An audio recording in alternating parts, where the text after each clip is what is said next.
The man was horrified to see two fish actually walking onto the shore. Before he could react, a whole swarm of fish lunged at him. In an instant, they devoured him completely. Can you imagine? These vicious man-eating fish were nothing but babies. They were not ordinary fish, but genetically modified mutants. When fully grown, they were massive. The smallest measured 6 to 10 feet, and the largest could rival the size of a fishing boat. One bite could swallow a grown man whole. Even crocodiles, the so-called kings of the water, were nothing but food in their eyes.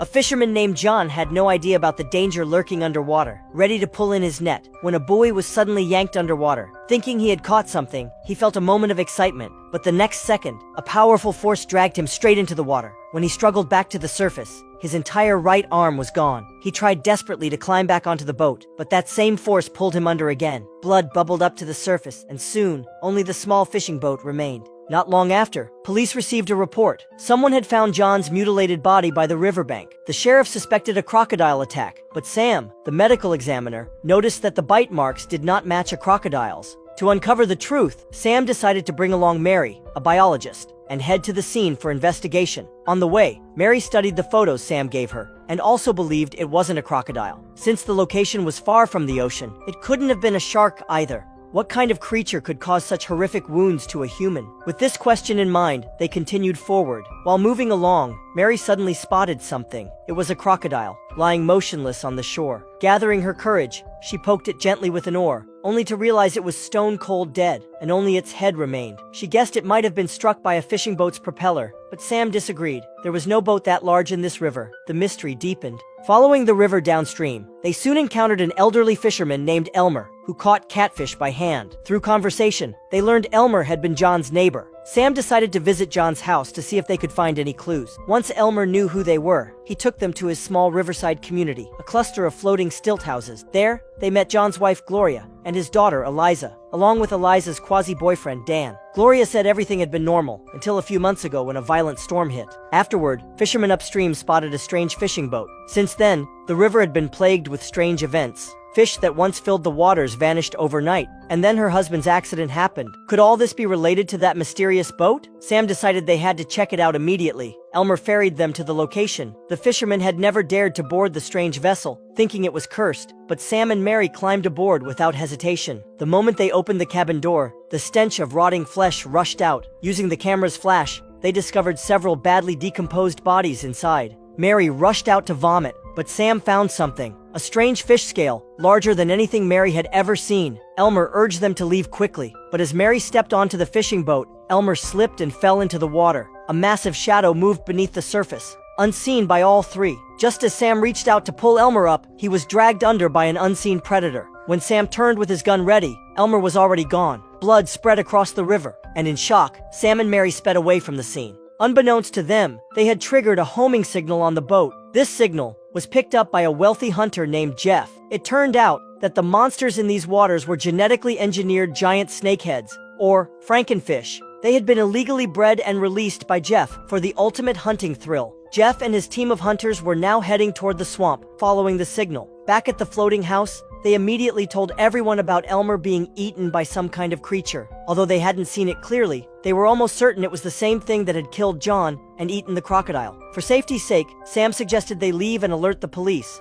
The fishermen had no choice but to agree, but since it was already late, traveling at night would be too dangerous. They decided to wait until morning. Unfortunately, that very night, another horrifying event occurred. On another houseboat, Roland, a stoner, suddenly heard something moving in the water. Curious, he grabbed a flashlight and peered outside. To his shock, a strange fish swam right past him. Roland rushed to tell his wife, Bobby. But when Bobby stepped out of the house, she saw a massive fish leap from the water and bite Roland's head clean off. Hearing the commotion, everyone rushed out to check. When Bobby shouted that something was in the water, Mary immediately realized the creature had followed them here. Sam warned Bobby to stay away from the edge, but the traumatized woman had lost all sense of reason. Panicking, she tried to escape in a small boat, but before she got far, the snakehead targeted her. It rammed her boat into the middle of the river, then struck from beneath, flipping it over with Bobby plunged into the water. For the first time, everyone clearly saw the monster's enormous size. But despite Bobby's desperate cries for help, no one could reach her in time. The snakehead closed in fast. Fisherman Ricardo fired, hitting its dorsal fin and driving it back for the moment. But unwilling to lose its prey, the snakehead circled back for another attack. Sam also fired, but it was useless. In the end, they could only watch helplessly as the snakehead swallowed Bobby whole. Now panic swept through the group. No wonder this thing could treat a crocodile like a snack. Realizing the houseboat was no longer safe, Sam decided they had to leave immediately. But just as he started the speedboat, the cunning Frankenfish destroyed it, cutting off their only escape. Hope vanished in an instant. Then Sam noticed that the neighboring houseboat seemed to have an engine. If they could start it, they could escape. But the only connection between the two houses was a rope with a metal bucket used for passing supplies. It probably couldn't hold Sam's weight, so the task fell to someone lighter. Eliza volunteered. With Sam's help, she sat in the bucket and slowly moved along the rope. She was just about to reach the other side when the rope suddenly snapped. The loud splash drew the snakehead's attention instantly. As Eliza scrambled to climb up, the snakehead burst from the water to attack. Sam fired just in time, saving her from its jaws. But the engine on the other boat was too old and broken to start. To make matters worse, Sam was now out of bullets, and the snakehead was still active in the water. They froze, not knowing what to do, until they noticed Ricardo working on something nearby. He pulled a catfish from a box, hooked it onto a metal line, and tossed it into the water. He was planning to lure the snakehead in. Sure enough, the monster took the bait, but it went straight for Ricardo. Luckily, he dodged in time, then blasted the creature's head off with a shotgun. In a final act of revenge, he ripped out its heart and barbecued it on the spot. Watching Ricardo take the first bite of the heart with satisfaction, everyone thought it was finally over. Their tense nerves had just begun to relax, when the very next second, an even larger snakehead lunged at Ricardo. This time, Ricardo wasn't able to escape. He was dragged straight into the water. To their horror, they realized there was more than one snakehead. The remaining survivors were thrown back into panic, unaware that the overturned grill had ignited a nearby gas tank and shotgun.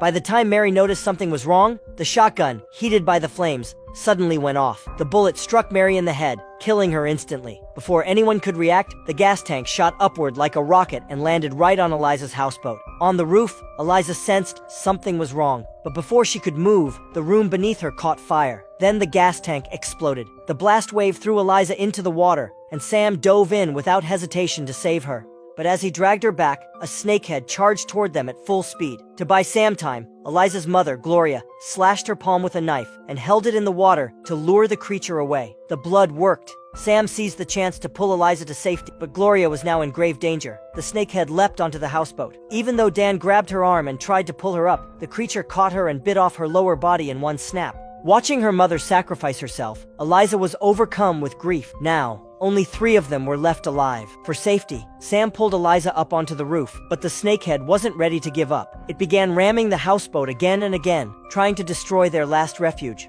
Under the relentless assault, the houseboat started sinking slowly. The 3 survivors were helpless, left with nothing to do but wait for death to come. Just as the rising river was about to swallow the rooftop, an airboat slowly approached. The 3 survivors waved frantically, warning them about the danger lurking below. But before they could finish speaking, a snakehead suddenly attacked, throwing several crew members into the water. One man tried to swim back to the boat, but the snakehead burst from the water, ramming him into the spinning propeller and killing him instantly. Fortunately, 3 others managed to climb onto the houseboat. Their leader, Jeff, looked over the carnage without much surprise. He simply asked how many of the creatures there were. When Dan told him they had already killed one, Jeff revealed the origin of the genetically engineered snakeheads. Even he hadn't expected them to grow so large in just a few months. Suddenly, a snakehead's dorsal fin cut through the water. Jeff quickly fired a tranquilizer dart, hitting the fin dead on. The dose was strong enough to bring down 2 rhinos. Eager to claim his prize, the man couldn't wait to get into the water to catch the snakehead. But instead of going under, the creature leapt out and swallowed him whole. Jeff dove in to save him, only to find himself in danger as well. At the last moment, Sam fired a flare, driving the snakehead away and saving Jeff's life. Jeff climbed back aboard and immediately led them in pursuit of the monster. They followed it through the night and ended up near the strange fishing boat. There, they discovered the snakehead's lair. Inside, they found a dead snakehead. Jeff explained that he had bought 3 snakeheads. 2 were dead, leaving only the last one. Determined to take it alive, Jeff pointed a gun at Sam and forced him to enter the lair first. Sam reluctantly complied. Suddenly, an enormous alpha snakehead, far larger than the others, lunged from the shadows and killed Jeff and another hunter instantly. In the chaos, Sam escaped the lair with Eliza and Dan and made it back to the airboat. During the chase, Dan was thrown into the water but managed to scramble onto a muddy bank. avoiding immediate death. Realizing they couldn't outrun the monster, Sam steered the airboat toward a cluster of tree stumps. The impact knocked off the protective cage around the propeller. The giant snakehead followed, hurling itself into the exposed spinning blades. It was shredded to pieces and killed instantly. Exhausted and relieved, Sam and Eliza shared a passionate kiss. Then they remembered Dan and turned back to find him, only to see him trapped in thick mud, screaming as dozens of baby Frankenfish swarmed toward him. The story ended on this grim note, implying the threat was far from over and leaving Dan's fate uncertain.